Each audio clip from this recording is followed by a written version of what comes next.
नमस्कार, वंदे मातरम। दोस्तों, स्वागत है आप सबका सैनिक पाठशाला में। अभी तक दोस्तों आप सबको ये बात तो पता चल चुकी होगी कि हमें 8वां पे कमीशन में अच्छा फिटमेंट फैक्टर मिलेगा, तभी हमारा अच्छा खासा फायदा होगा।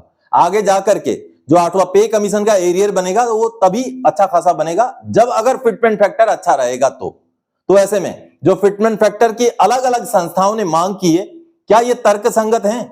क्योंकि आप अगर एग्जाम्पल के तौर पे लें तो जो शिवगोपाल मिश्रा जी हैं, जो कि जेसीएम के जॉइंट कंसल्टेटिव मशीनरी के जो स्टाफ साइड के जो सेक्रेटरी हैं, उन्होंने जो मांग की है वो 2.86 की है।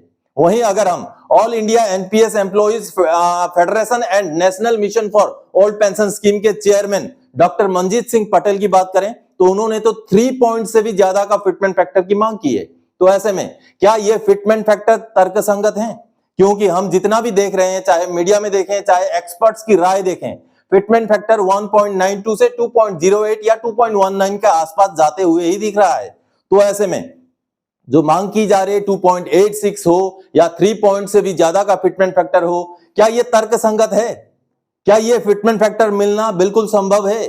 और किस बेस पर, किस आधार पर, किस जस्टिफिकेशन पर यह फिटमेंट फैक्टर मांगे जा रहे हैं? दोस्तों, बिल्कुल जस्टिफाइड है। जी हां, जस्टिफाइड है। और फिटमेंट फैक्टर केवल 1.92 नहीं, आज मैं आपको समझाऊंगा कि कैसे 3.2 तक का फिटमेंट फैक्टर जस्टिफाइड तरीके से मांगा जा सकता है और मांगा गया है। हालांकि हकीकत में क्या मिलेगा वो अलग बात है। आप सबको पता है, हमें पता है कि हम 1.92 का ही एवरेज लेके चल रहे हैं, लेकिन ऐसे में जो मांगे हमारी संस्थाओं द्वारा की गई है, क्या वो भी बिल्कुल नकारने लायक मांग है? बिल्कुल नहीं। इन मांगों में तर्क है और उसी तर्क के बारे में आज के इस वीडियो में आपको समझाऊंगा। दोस्तों, बेहद अहम है, आपको जस्टिफिकेशन करके, आपको कैलकुलेशन करके समझाऊंगा कि कैसे 3.2 तक का फिटमेंट फैक्टर जायज है। जी हां, चलिए इसी विषय को, इसी कैलकुलेशन को आज के इस वीडियो में समझेंगे। लेकिन वीडियो में आगे बढ़ने से पहले हमेशा की तरह मेरा आप सबसे आग्रह है, अगर सैनिक पाठशाला चैनल का वीडियो आप पहली बार देख रहे हैं या अभी तक चैनल को सब्सक्राइब नहीं किया है तो चैनल के साथ जुड़े रहने के लिए, इसका हिस्सा बने रहने के लिए और आपसे जुड़ी हुई भरोसेमंद ऑथेंटिक जानकारी आप पाते रहने के लिए चैनल को सब्सक्राइब जरूर करें और वीडियोज अच्छे लगे तो शेयर करें, वीडियोज को लाइक भी जरूर करें। चलिए अब आगे बढ़ते हैं दोस्तों। जैसे आप हेडिंग देख पा रहे हैं, पे कमीशन के फिटमेंट फैक्टर में फैमिली यूनिट। जी हां, जो मांगे की जा रही हैं 2.86 हो या 3 से भी ज्यादा का फिटमेंट फैक्टर, इसमें फैमिली यूनिट का बहुत बड़ा रोल है। दोस्तों, पे कमीशन में जब फिटमेंट फैक्टर निकाला जाता है या जो भी सुविधाएं या बढ़ोतरियां दी जाती हैं, उनमें कई सारे फैक्टर्स काम करते हैं, कई सारे उसके जो है कारण होते हैं। एक तो डीएडीआर का परसेंटेज भी होता है, उस समय में देश की अर्थव्यवस्था किस तरीके की, किस स्थिति में, वो भी महत्वपूर्ण होता है।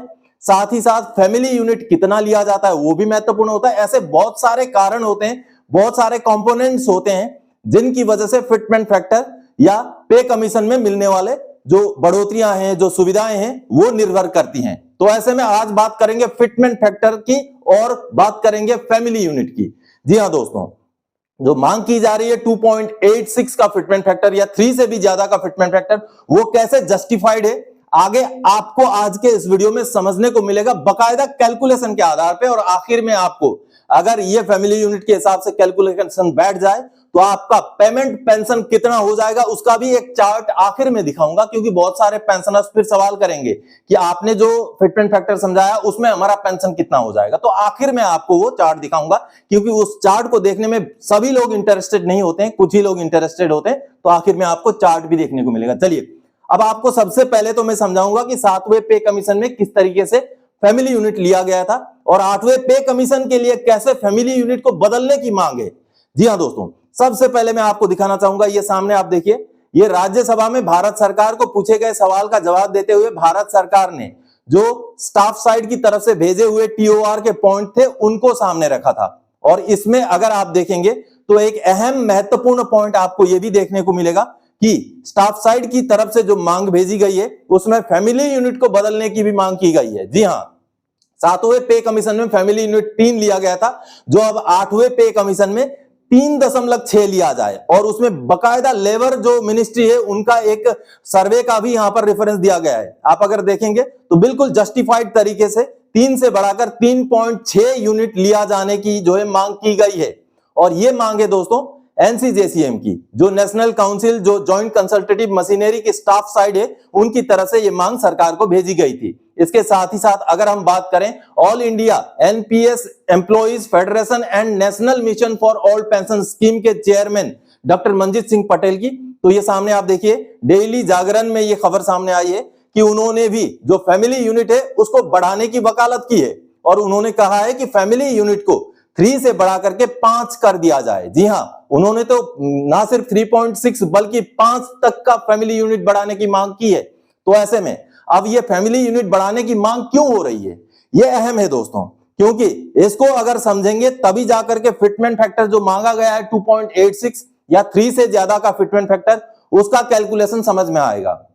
दोस्तों फैमिली यूनिट का मैं आगे आपको समझाऊंगा, बकायदा 7वां पे कमीशन का कैलकुलेशन के हिसाब से दिया गया। 7वें पे कमीशन में जो फैमिली यूनिट दिया गया वो 3 का दिया गया। अब 3 के हिसाब से फिटमेंट फैक्टर 2.57 बना। अगर जिस तरीके से 8वें पे कमीशन में मांग किया गया है 3.6 फैमिली यूनिट का एनसीजेसीएम की तरफ से, वो अगर दिया गया होता तो ये 2.57 जो है दोस्तों ये बढ़कर 3.09 बन जाता। जी हां, ये कैसे बनता उसका कैलकुलेशन आपको समझना पड़ेगा, इसलिए पहले आपको मैं 7वें पे कमीशन के कुछ आंकड़े समझाऊंगा। 7वें पे कमीशन में मिनिमम बेसिक कैसे तय किया गया था 3 फैमिली यूनिट को लेकर के, वो 7वां पे कमीशन का रिपोर्ट से पता चलेगा।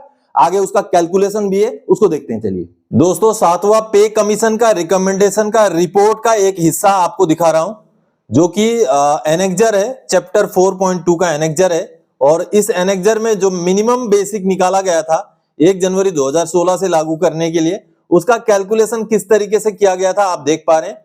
यहां पर चावल, आटा, दाल, रॉ वेजिटेबल, ग्रीन वेजिटेबल, सब कुछ चीजों की उस समय की कीमतों को लेकर के तय किया गया था और उन्हीं कीमतों को लेकर हर चीज को यहां लिया गया था। इवन इलेक्ट्रिसिटी के बिल, पानी का बिल और शादी वगैरह जो रिक्रिएशनल हमारे फंक्शंस होते हैं, फेस्टिवल्स होते हैं, वहां कितना खर्चा लगेगा, वो सारा चीजों को भी यहां लेते हुए मिनिमम बेसिक 18,000 फिक्स किया गया था। और यहां सबसे बड़ी बात है दोस्तों, इन चीजों को लेते हुए जो फैमिली यूनिट लिया गया था पर मंथ 3 PCU, यानी कि 3 पर्सन पर यूनिट, यानी कि एक परिवार में 3 ही सदस्यों को लेते हुए यह मिनिमम बेसिक तय किया गया था। यानी कि देखिए, ये जो मिनिमम बेसिक 18,000 है, अगर यहां पर परिवार की संख्या जो है 3 के बजाय 3.6 हो, 4.6 हो या 5 हो, जितना भी हो, अगर ये नंबर में बढ़ोतरी हो जाए तो जो मिनिमम बेसिक है इसमें भी बढ़ोतरी हो जाती है, बिल्कुल तय है। क्योंकि एक बंदे को अगर मान लीजिए 475 ग्राम अगर चावल या आटा चाहिए, तो उसी हिसाब से 3 बंदे को कितना चाहिए उसका यहां पर हिसाब निकाल करके ये पूरा कैलकुलेशन किया गया। पूरा जो भी कैलकुलेशन है 3 बंदों के हिसाब से, यानी कि एक फैमिली में 3 मेंबर के हिसाब से। लेकिन अगर यही नंबर इंक्रीज हो जाए, 3 के बजाय 5 हो जाए, तो कितना लंबा उछाल इस मिनिमम बेसिक में हो सकता था, उसका अंदाजा आप लगाइए। अब दोस्तों 7वें पे कमीशन में अगर फैमिली यूनिट 3 ना लेकर के 3.6, जो कि अभी एनसीजेसीएम की मांग है 8वें पे कमीशन के लिए, वो लिया जाता तो किस तरीके से कैलकुलेशन बदल जाता मिनिमम बेसिक का, वो मैं आपको यहां दिखाना चाहूंगा। 6 CPC यानी कि 6ठे पे कमीशन का मिनिमम बेसिक था 7,000 रुपए, उसको 7वें पे कमीशन में फिटमेंट फैक्टर दिया गया 2.57, जिसकी वजह से 2.57 गुणा 7,000 तो हो जाता है 17,990, और मिनिमम बेसिक एक तरफ से हम फिटमेंट फैक्टर के साथ निकालें तो 18,000 बन जाता है राउंड ऑफ करने से। और ये बन रहा है एज पर 3 फैमिली यूनिट, क्योंकि 7वें पे कमीशन में 3 ही फैमिली यूनिट के हिसाब से जो है कैलकुलेशन किया गया था, आपने थोड़ी देर पहले देखा। अब अगर 18,000 रुपए 3 फैमिली यूनिट का हिसाब किताब है, तो एक फैमिली यूनिट के लिए 6,000 रुपए हो जाता है। तो उसी को अगर हम 0.6 का निकालें तो ये हो जाता है 3600 रुपए। और अभी जो मांग की गई है 8वें पे कमीशन में, उसी हिसाब की अगर 3.6 फैमिली यूनिट का अगर 7वें पे कमीशन में लिया गया होता, तो मिनिमम जो बेसिक है वो 18,000 के बजाय 18,000 प्लस ये 0.6 का, यानी कि 3600 रुपए, इसको जोड़कर 21,600 रुपए मिनिमम बेसिक होता। तो आप सबने देखा दोस्तों किस तरीके से 3 के बजाय अगर 3.6 फैमिली यूनिट लिया गया होता, तो मिनिमम जो बेसिक था वो 18,000 के बजाय 21,600 बन जाता। तो आपने फैमिली यूनिट का एक छोटा सा झलक देख लिया कि फैमिली यूनिट बढ़ने से कैसे बेसिक भी बढ़ जाता है। अब उसको मैं आगे समझाऊंगा, पहले समझ लेते हैं फैमिली यूनिट को लिया कैसे जाता है। जी हाँ, फैमिली यूनिट को लिया जाता है सेल्फ, जो कमाने वाला जो एम्प्लॉई है या जो पेंशनर है उसको एक माना जाता है, 1, और उनकी जो स्पाउस है या उनकी वाइफ हो या उनके हस्बैंड हो उनको 0.08 माना जाता है, 0.08 मान लीजिए, 0.08 माना जाता है। और बच्चे जो होते हैं से अगर 0.6 हो जाते हैं तो पहले 7वें पे कमीशन में कैसे लिया गया था, 7वें पे कमीशन में इस तरीके से लिया गया था और 2 बच्चे लिए गए थे, मिनिमम 2 बच्चे लिए गए थे। 2 बच्चों का अगर 0.6 के हिसाब से हिसाब करें तो 1.2 बन जाता है, ठीक है, 1.2 बन जाता है। और 0.8 अगर वाइफ या हस्बैंड का है तो वो जुड़ जाए तो 2 बन जाता है, और ये सेल्फ का 1 जुड़ जाए तो 3 यूनिट बन जाता है। ये 3 यूनिट बना था 7वें पे कमीशन में। कैलकुलेशन के लिए फैमिली का जो पॉइंट लिया गया था इस तरीके से लिया गया था, बंदे का खुद का एम्प्लॉय का 1 लिया गया था, उनके स्पाउस का 0.8, बच्चों का 0.6, 2 बच्चों को मिलाकर के 1.2, और ये 1.2, ये 0.8 और ये 1 मिलाकर 3 यूनिट, ऐसे फैमिली यूनिट लेकर के 7वें पे कमीशन में जो है 2.57 का फिटमेंट फैक्टर निकाला गया था, जो अभी थोड़ी देर पहले आपने समझा। अब यहीं पर महत्वपूर्ण मांग ये है दोस्तों कि माता पिता को भी फैमिली में इंक्लूड किया जाए, क्योंकि हमारा देश सांस्कृतिक धरोहरों वाला देश है। तो ऐसे में माता पिता को कैसे हम छोड़ सकते हैं फैमिली से, क्योंकि दोस्तों अगर माता पिता के केयर करने के लिए कानून भी बने हैं, अभी कानूनों में भी संशोधन हुआ है। और अगर मैं बात करूं maintenance and welfare of parents and senior citizen act 2007 का ये एक्ट था, लेकिन उसमें अमेंडमेंट 2019 में किया गया। और उसके बाद दोस्तों स्टैंडिंग कमिटी ने रिव्यू किया इसको 2021 में, और 2022 में फिर से इसका अमेंडमेंट बिल जो है इंट्रोड्यूस किया गया संसद में।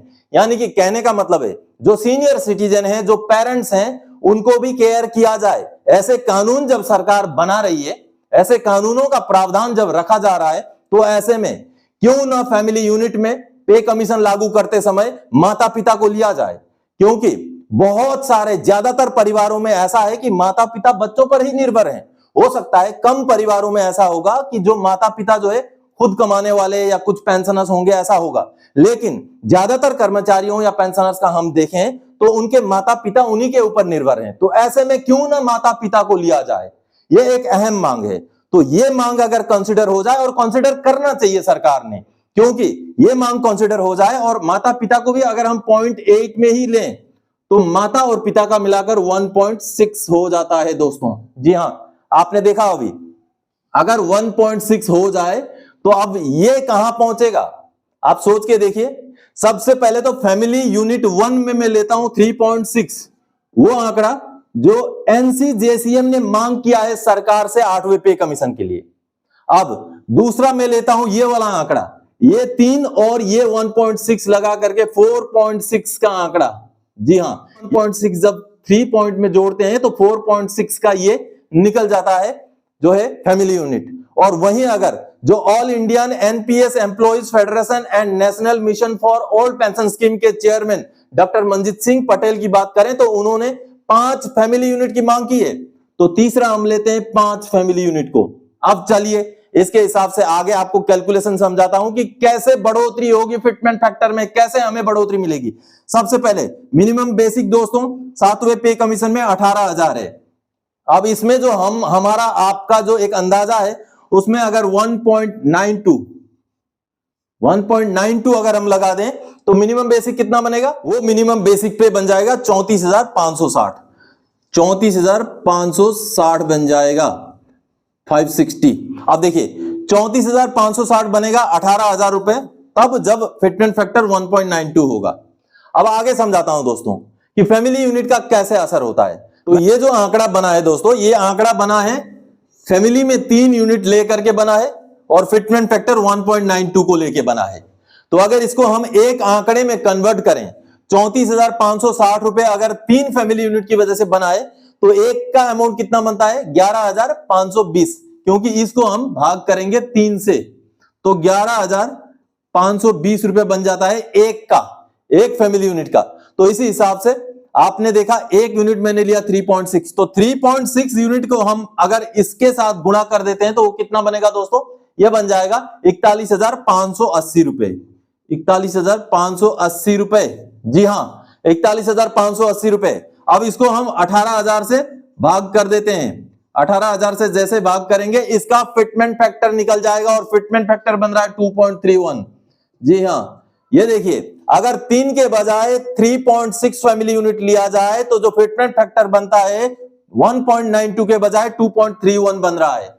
कितना जस्टिफाइड है देखिए। आगे देखिए अगला, अगर फैमिली यूनिट 4.6 लिया जाए तो कितना बनता है बेसिक? 52,920। 52,920 रुपए बनेगा दोस्तों। इसको 18,000 से भाग करेंगे तो हमारा जो फिटमेंट फैक्टर जाएगा वो कितना जाएगा पता है? 2.94 जाएगा। ऐसे ही नहीं मांग रहे हैं शिव गोपाल मिश्रा जी या डॉक्टर मंजीत सिंह पटेल जी, वो ऐसे ही नहीं मांग रहे हैं। फिटमेंट फैक्टर देखिए फैमिली यूनिट बढ़ने से क्या हो रहा है। उसके आगे अगर जैसे मंजीत सिंह जी ने जो मांगा है 5 यूनिट का, अगर 5 यूनिट को अगर इसके साथ 1 यूनिट के साथ गुणा कर दें तो जो बेसिक 57,600 बन रहा है, 57,600 बन रहा है। और इसको अगर 18,000 से हम फिटमेंट निकालने के लिए अगर भाग कर दें तो जो फिटमेंट बनेगा वो 3.2 का बनेगा। तो देखिए किस तरीके से फिटमेंट फैक्टर जो फैमिली यूनिट को बढ़ाने से किस तरीके से फिटमेंट फैक्टर में बढ़ोतरी हो रहा है उसका आंकड़ा आपने देखा। हालांकि दोस्तों फिटमेंट फैक्टर इतना ज्यादा दे करके सरकार इतना बड़ा जो है फिटमेंट फैक्टर दे देगी, इतना फैमिली यूनिट देकर, वो तो बिल्कुल संभावना कम है। लेकिन मांग कितनी जस्टिफाइड है आप खुद सोच के देखिए। फैमिली में माता पिता को अगर इंक्लूड किया जाए तो किस तरीके से फैमिली यूनिट की वजह से फिटमेंट फैक्टर में बढ़ोतरी हो जाती है, ये वेरी इंपॉर्टेंट मांग है। तो चलिए अब आपको चार्ट दिखाऊंगा कि इस हिसाब से अगर फिटमेंट फैक्टर मिल जाए, एक तो 1.92, दूसरा 2.31, तीसरा 2.94 और चौथा 3.2, इसके हिसाब से आपका पेंशन में किस तरीके से बढ़ोतरी हो सकता है उसका चार्ट देखते हैं। दोस्तों अभी मैंने जो बोर्ड में आपको समझाया फैमिली यूनिट का पूरा कैलकुलेशन, इसी हिसाब से अगर फैमिली यूनिट में बढ़ोतरी कर दिया जाता है, अगर मांग एक्सेप्ट हो जाता है, क्योंकि ये युक्ति संगत मांग है, ये बिल्कुल जस्टिफाइड मांग है, तो अगर फैमिली यूनिट में बढ़ोतरी हो जाए तो किस तरीके से जो आपका बेसिक पेंशन में उसका असर पड़ेगा। आपने फैमिली यूनिट बढ़ने से आपका फिटमेंट फैक्टर का आंकड़ा देख लिया, तो इसी हिसाब से अभी मैंने यहाँ पर OROP 3 का रेट का पेंशन लिया है। आपको पहला वाला कॉलम आपको देखने को मिल रहा है, OROP 3 का रेट का पेंशन है। जहां पर भी आपका लेंथ ऑफ सर्विस या आपका बेसिक पेंशन है वहां पर पॉज करके वीडियो को आप समझ सकते हैं। ये देखिए पूरा मैंने लिया हुआ है, यहाँ पर OROP 3 का रेट का बेसिक पेंशन लिया हुआ है। दूसरे कॉलम में जो 3 लिखा हुआ है ये फैमिली यूनिट है। अगर फैमिली यूनिट 3 रहता है तो आपका जो बेसिक पेंशन है वो कैसे बढ़ेगा, वो 1.92 के हिसाब से बढ़ेगा। यानी कि हमने 1.92 मान लिया है कि 3 फैमिली यूनिट होने से हमें फिटमेंट फैक्टर 1.92 मिलेगा, तो हमारा बेसिक 20,325 से बढ़कर 39,024 हो जाएगा। वहीं अगर फैमिली यूनिट 3.6 लिया जाए तो 3.6 फैमिली यूनिट में आपने देखा दोस्तों कि जो फिटमेंट फैक्टर है वो भी बढ़ जाता है, वो हो जाता है 2.31। तो 3.6 फैमिली यूनिट से आपका बेसिक पेंशन में कैसे बढ़ोतरी होगा, 20,325 वाला बेसिक पेंशन जाकर के 46,951 बन जाता है। वहीं अगर हम फैमिली यूनिट 4.6 की बात करें तो 4.6 फैमिली यूनिट में आपने देखा कि फिटमेंट फैक्टर भी 2.94 बन जाता है। तो ऐसे में 20,325 रुपए बेसिक पेंशन बढ़ करके 59,756 रुपए तक बढ़ सकता है, ये फैमिली यूनिट अगर 4.6 लिया जाए। और जैसे कि आप सबको पता है डॉक्टर मंजीत सिंह पटेल जी की जो मांग है, अगर फैमिली यूनिट 5 लिया जाए तो 5 फैमिली यूनिट लेते ही फिटमेंट फैक्टर भी बढ़ करके 3.2 हो जाता है। तो 3.2 जो फिटमेंट फैक्टर है 5 फैमिली यूनिट के हिसाब से, तो उसमें 20,325 रुपए बेसिक पेंशन बढ़ करके 65,040 रुपीज बन जाता है। वहीं अगर ऑर्डिनरी फैमिली पेंशन जो नॉर्मल रेट में पेंशन लेते हैं उनकी बात करें तो यहां पर OROP 3 का रेट का पेंशन है।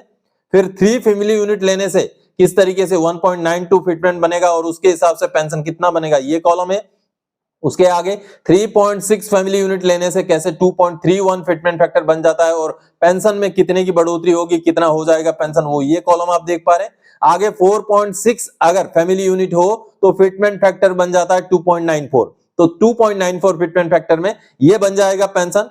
और अगर 5 फैमिली यूनिट लिया जाए, 5 का आंकड़ा लिया जाए तो फिटमेंट फैक्टर में भी गजब की बढ़ोतरी होकर के 3.2 का फिटमेंट फैक्टर बन सकता है, जिस वजह से बेसिक पेंशन में ये वाला कॉलम के हिसाब से ये OROP 3 का रेट का पेंशन ये वाला कॉलम में जा सकता है। तो कहीं ना कहीं दोस्तों चीजें तो जस्टिफाइड हैं, इसमें कोई डाउट नहीं है। फैमिली यूनिट में अगर इंक्रीज हो जाए तो बेसिक पेंशन, मिनिमम बेसिक, सब कुछ बदल जाएगा। आप यहां पर देख पा रहे हैं, आप जहां पर भी आपका बेसिक पेंशन है या जहां पर भी आपका रैंक या लेंथ ऑफ सर्विस है वहां पर वीडियो को पॉज करके आप समझ सकते हैं। सर्विस पेंशनर के हिसाब से पहला वाला कॉलम OROP 3 का रेट का पेंशन, फिर फैमिली यूनिट 3, फिर 4.6, फिर 5 के हिसाब से आगे पूरा कैलकुलेशन किया गया है। ये ऊपर वाला आप पहले 3 है, फिर 3.6 है, फिर 4.6 है, फिर 5 है, यानी कि ये 4 कॉलम। बहुत सारे पेंशनर्स नहीं तो सवाल करेंगे जो आपने फिटमेंट फैक्टर निकाला उसके हिसाब से पेंशन कितना होगा वो बताया नहीं, तो उसी के लिए मैंने आपको चार्ट दिखाया। लेकिन कुछ भी हो दोस्तों,